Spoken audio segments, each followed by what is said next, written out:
Olá, pessoal. Hoje nós vamos falar um pouquinho sobre medicina baseada em evidências. Basicamente, essa aula de hoje é sobre conceitos. Vamos pegar aqui um slide para a gente ver e começar nosso bate-papo. Bom, medicina baseada em evidências, apenas uma introdução. O que é medicina baseada em evidências? Na verdade, eu não vou falar somente de medicina, eu vou falar de saúde, vou falar de prática baseada em evidências, né? E o que muitas vezes os alunos me perguntam é se é somente uma questão de procurar a melhor evidência. E não é isso.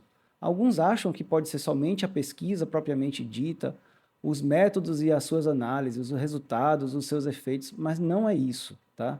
Medicina baseada em evidências também não é essa questão da pirâmide. A pirâmide resolve algumas coisas que a gente, algum sentido da gente fazer uma classificação da evidência em relação ao que é mais forte, o que é mais fraco. Mas também não ajuda num conceito, de jeito nenhum, tá? O que seria o melhor conceito? O melhor conceito ele é fundamentado lá atrás, no século passado, no finalzinho do século passado, em 1996, por Sake, é, e que definiu que a medicina baseada em evidências é a união, a interseção entre três valores, né? O julgamento clínico, a evidência científica propriamente dita e o valor do paciente, né? Os valores do paciente, as preferências do paciente. E aí sim, a interseção desses três pilares formaria a medicina baseada em evidências. Obviamente que esse tipo de conceito tem toda a sua crítica, né, da questão da participação do paciente sobre a conduta e o processo de decisão, por exemplo, da procura da evidência, da questão do julgamento, da questão do nosso saber científico, da nossa experiência para aplicar a evidência naquele momento. Mas ao meu ver, né, e assim, ao conceito de muitos que fazem medicina baseada em evidência, que estudam isso, esse seria o conceito que seria o mais próximo de uma evidência, digamos, boa, né, perfeita, apesar de não haver perfeição nessa questão. Então, assim, se a gente pegar esse conceito de saque do final do século passado, a gente pode dizer que, na verdade, os três pilares, né, o valor do paciente, as suas expectativas, a nossa experiência, a experiência clínica do médico e mais a evidência científica propriamente dita, isso tudo vai melhorar, né, a nossa conduta ao paciente, a nossa conduta em relação ao paciente, e aí, no final das contas, na verdade, todos vão sair ganhadores desse processo, o paciente, o médico ou o profissional de saúde, basado na melhor evidência, e os gestores também, porque isso vai poupar bastante orçamento de uma saúde pública, por exemplo, tá certo? Mas por que eu preciso estudar isso, né? Eu estou, por exemplo, digamos assim, um aluno no quinto ano, sexto ano de medicina, para que ele vai estudar medicina baseada em evidência, né? Tá tudo pronto, né? Isso é uma coisa interessante, né? Lá no final do século XVIII, né, em 1747, na verdade, no dia 20 de maio, um cirurgião, dentro de um navio, selecionou 12 pacientes com escorbuto e ele relatava que todos eles tinham gengivas pútridas, manchas na pele e fraqueza nos joelhos, né? E aí, esse cirurgião chamado James Lind, ele selecionou 12 marinheiros em pares e colocou cada par desses marinheiros para um ensaio clínico, né, para ver se melhorava desses sintomas que ele não sabia o porquê que estavam acontecendo. Então, uma dupla tomou um litro de cidra, a outra tomava gotas de elixir de vitríolo, que é ácido sulfúrico, imaginem só. Uma outra dupla tomava 6 colheres de sopa de vinagre, imagine, né, você doendo, tomando vinagre puro. Outro, meio litro de água do mar, né, realmente ficava bastante hidratado. 2 laranjas e um limão, uma outra dupla. E a sexta dupla tomava uma pasta picante à base de mostarda. Aí, 6 dias depois, Somente o grupo 5, né, conseguiu continuar o tratamento. Não tinha mais fruta disponível, mas um dos marinheiros ele já estava apto a voltar ao trabalho e o outro evoluiu o suficiente a ponto de regressar ao seu posto também de trabalho. E pasme, aí nasceu, foi o primeiro ensaio clínico da história, né? E mais interessante que assim, na época, não se descobriu, na verdade, a gênese do escorbuto e assim, a laranja e o limão ficaram de lado, né? Não foram completamente aceitos na época. Por quê? Na verdade, o que aconteceu, faltou plausibilidade. James Lind ele não conseguiu unir a questão do que ele achou com com a gênese da doença, né? E aí ele justificou esse achado dele de uma seguinte maneira, né? Nessa tradução daí, na última e na mais elaborada ação da digestão de um animal, o corpo se livra de matérias podres. São esses excrementos que são evacuados e que, quando retidos pelo corpo por longo período, são capazes de virar tóxicos, venenosos e com um grau muito alto de putrefação. Assim ele explicou. Então, na época, apesar dos dois marinheiros terem melhorado com o uso da laranja e do limão, ele explicou de uma maneira que não foi aceito, digamos assim, pela sociedade, a gênese da doença. E aí não foi aceito o tratamento. Mas esse, né, a gente tem que parabenizar James Lind, porque esse foi o primeiro ensaio clínico da época, né, na história, na verdade, né, um marco histórico na epidemiologia, na clínica, né, e até mesmo para o tratamento da própria doença, né. Ele foi o primeiro a fazer um ensaio clínico, ele realmente selecionou semelhantes, comparou semelhantes com semelhantes, ou seja, assim, os grupos eram razoavelmente semelhantes, né, aquilo que a gente vê nas tabelas, comparando grupos de hoje em dia dos ensaios clínicos, a gente pode dizer que James Lind já fez isso em 1747. Então, imagine, né? Se desde aquela época já era preciso, imagine hoje em dia com a quantidade de conhecimento que a gente tem, né? Todo dia sendo, né, jogado, produzido na comunidade científica, né? E aí, ele infelizmente ele não conseguiu embasar a decisão dele, mas temos aí o primeiro ensaio clínico da história. Mas assim, será que hoje isso continua sendo importante? Né? Eu falei de um achado histórico de 1747. Claro que sim, né? Quando a gente tem uma decisão embasada em informações de diagnóstico, de prognóstico, a terapia e a prevenção, né, elas ficam muito mais validadas, né? Aí a gente consegue dizer até o porquê para o paciente, né? Por que ele está usando aquilo, por que ele deve fazer aquilo, né? Se a gente tiver uma base boa, né, uma base de evidência muito boa, a gente consegue transmitir isso para o nosso paciente, seja profissional da área de saúde que for, né? Inclusive até psicólogo também, né? Mas seja qual for, médico, dentista, fisioterapeuta, enfermeiro, todos nós precisamos de evidência para transmitir nosso conhecimento de maneira adequada para que o paciente saiba seu diagnóstico, saiba seu prognóstico, sua terapia ideal, né?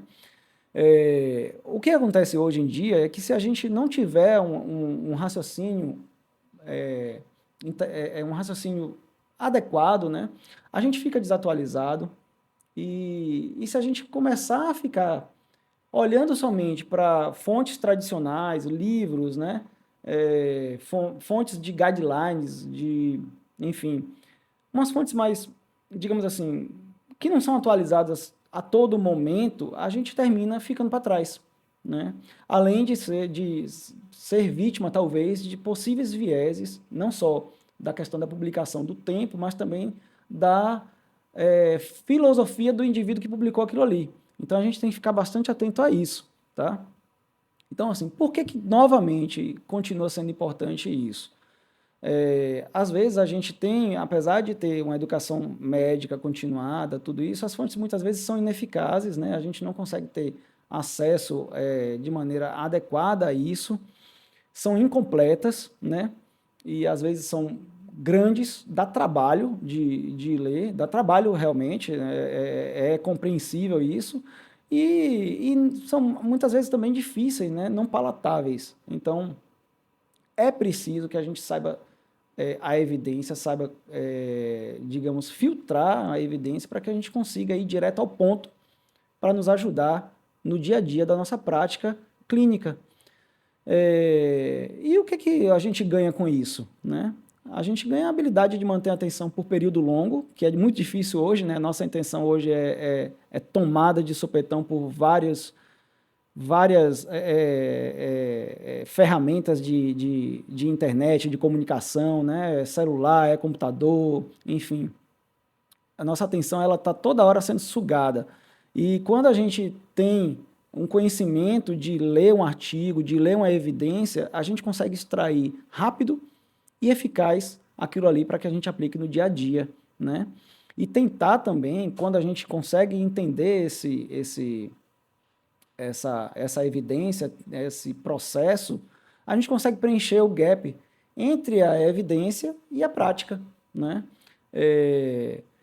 Esse gap, quando ele não é preenchido, leva a problemas grandes, né? Como eu acabei de dizer, quando a gente sabe a evidência, a gente consegue transmitir ao paciente o porquê dele precisar usar X medicação, o porquê dele precisar fazer mais exercício, ou comer isso, ou comer aquilo, né? A gente consegue convencê-lo com muito mais facilidade. Ah, mas é difícil. Isso aí eu ouço toda hora, né, de aluno falando que é difícil essa questão de avaliar a evidência, de buscar a evidência. Hoje em dia, a gente tem muitas estratégias para monitorar e avaliar a própria evidência, né? Claro que a gente quer um conhecimento próprio, porque quando a gente tem isso na nossa cabeça, a gente vai até de maneira mais intuitiva na busca e na avaliação, se tornando um processo mais rápido. Claro, a prática leva, né, à perfeição, a prática leva a gente a ter uma excelência naquilo que a gente faz. O aumento de publicações com resumos, com cards, isso facilita muito também, né? Fazer cards, eu até coloquei essa foto aí de post-it, porque eu lembro muito bem, quando eu estava para fazer vestibular e minha prova de residência, eu saí colando post-it em tudo quanto era parede de minha casa. Então, isso me ajudava bastante. Então, é uma coisa simples que ajuda, e ajuda, obviamente, no aprendizado da medicina baseada em evidência ou da saúde baseada em evidência, né? E a inteligência artificial ajuda muito, né? Obviamente que não estou aqui, a gente não vai tocar nesse assunto, mas assim, nessa questão de substituição, eu acho que isso daí não vai acontecer, não é essa questão, porque o senso crítico é humano, né? E a aplicabilidade dessa ciência, da medicina baseada em evidência, ela precisa de um tripé que exige a relação entre humanos, mas a inteligência artificial ajuda bastante a gente a encontrar uma evidência científica, né? Hoje em dia, a gente consegue avaliar muito a interação da evidência com os dados clínicos e assim, estabelecer estratégias de aprendizado contínuo, né? Por toda a vida. É relativamente fácil isso, porque se você faz com que você tenha um hábito de ler, você consegue ter esse crescimento na medicina baseada em evidência. E o mais interessante é que hoje, com o acesso à informação dos pacientes, de pacientes, de gestores, isso daí a gente vê muito nas próprias redes sociais.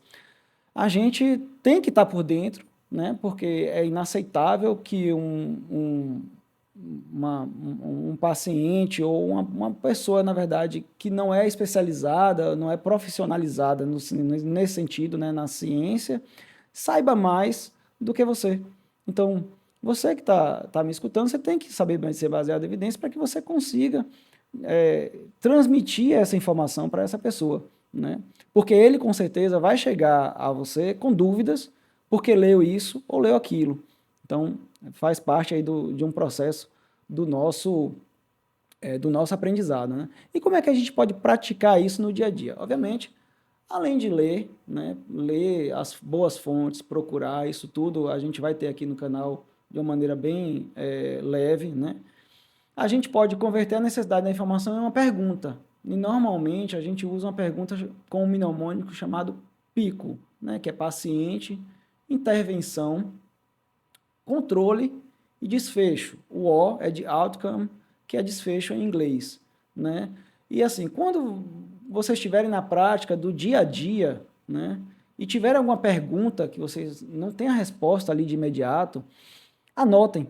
Anotem no telefone, anotem no celular, gravem uma mensagem de voz para vocês mesmos, gravem uma mensagem de voz para seu amigo, sua amiga, né?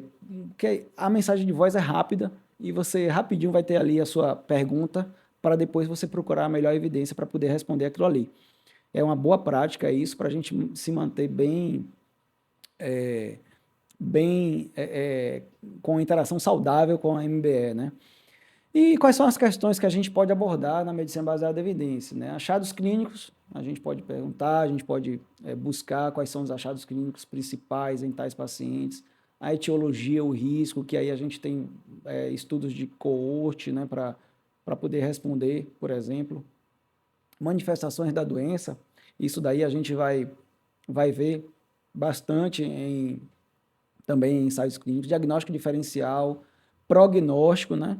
Estudos de prognóstico são bem interessantes. Terapia, claro, os ensaios clínicos, né? Que são as vedetes da MBE, digamos assim, né? Os ensaios de estudos de prevenção. E isso tudo, quando a gente entra por esse caminho, a gente consegue ter mais empatia, porque a gente consegue ter as filigramas de o detalhe de cada diagnóstico, o detalhe de cada paciente, a gente consegue ter mais empatia ao atendê-lo e a gente consegue melhorar esse atendimento, tá?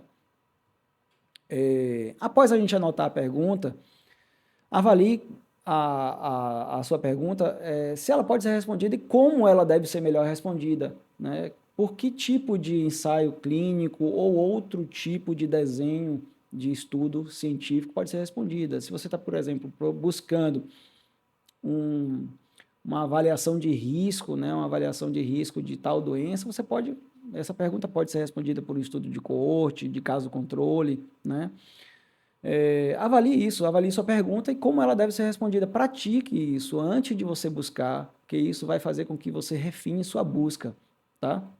Depois que você achar, você deve avaliar a veracidade dos dados, tá certo? Onde ele foi publicado, se é um dado válido, se foi publicado em um local de respeito, tá? Normalmente, vejam se a revista ela é uma revista revisada por pares, né? Peer review. Se tem um impacto, qual o impacto desse efeito, né? Se aquilo foi medido de maneira adequada, e se aquilo ali pode ser aplicado na sua população, no seu paciente. Ou seja, se tem realmente uma validade externa, se você consegue trazer aquilo ali para a sua prática. Isso daí é uma das coisas mais importantes que tem, tá?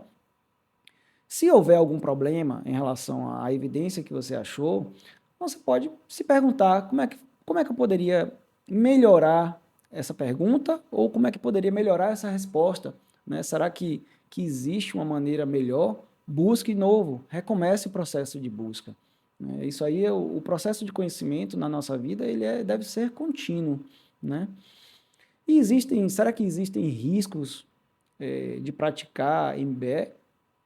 Claro, como tudo na vida, existem pontos positivos e negativos, né? O problema, muitas vezes, é de não achar a evidência e aí julgar como sendo não há evidência, não há evidência satisfatória e ponto, parar por ali e você ficar paralisado, né? Isso deve ser evitado. Alguma coisa sempre vai existir, algo parecido, algo que possa responder de uma maneira, claro, incompleta, se não houver a evidência, uma evidência robusta, né? Não, a perfeição a gente busca, mas ela é muito difícil de ser encontrada, né? E isso eu sempre digo para meus alunos assim, não é, claro, existem artigos que você lê e que você pode e deve jogar fora, mas na maioria das vezes, né, o conhecimento de alguma fonte de evidência, né, de alguma evidência científica, você sempre vai tirar alguma coisa dali, sempre, sempre, tá? Um grande problema também quando a gente tem uma evidência muito forte, entre aspas, né, por exemplo, publicada em revistas de renome internacional, é a gente acreditar piamente, né? Isso daí é outro problema, talvez até mais grave do que realmente descartar uma evidência, mas acreditar piamente é um problema arriscado, é um risco que se corre, e que, na verdade, aqueles que começam a praticar MBE vão diminuir bastante esse risco, né, para isso não acontecer e você não levar esse viés para a prática clínica, tá certo? E um outro problema de praticar medicina baseada em evidências é você não contribuir com a questão da validade externa, né? Você não avaliar isso e trazer isso daí para a sua prática sem mesmo avaliar, né? Isso é um problema. Pessoal, basicamente é isso que eu tinha para mostrar. Eu vou pedir aí que vocês deem um like, deem um joinha e se inscrevam no canal. Não esqueçam de ativar o sininho.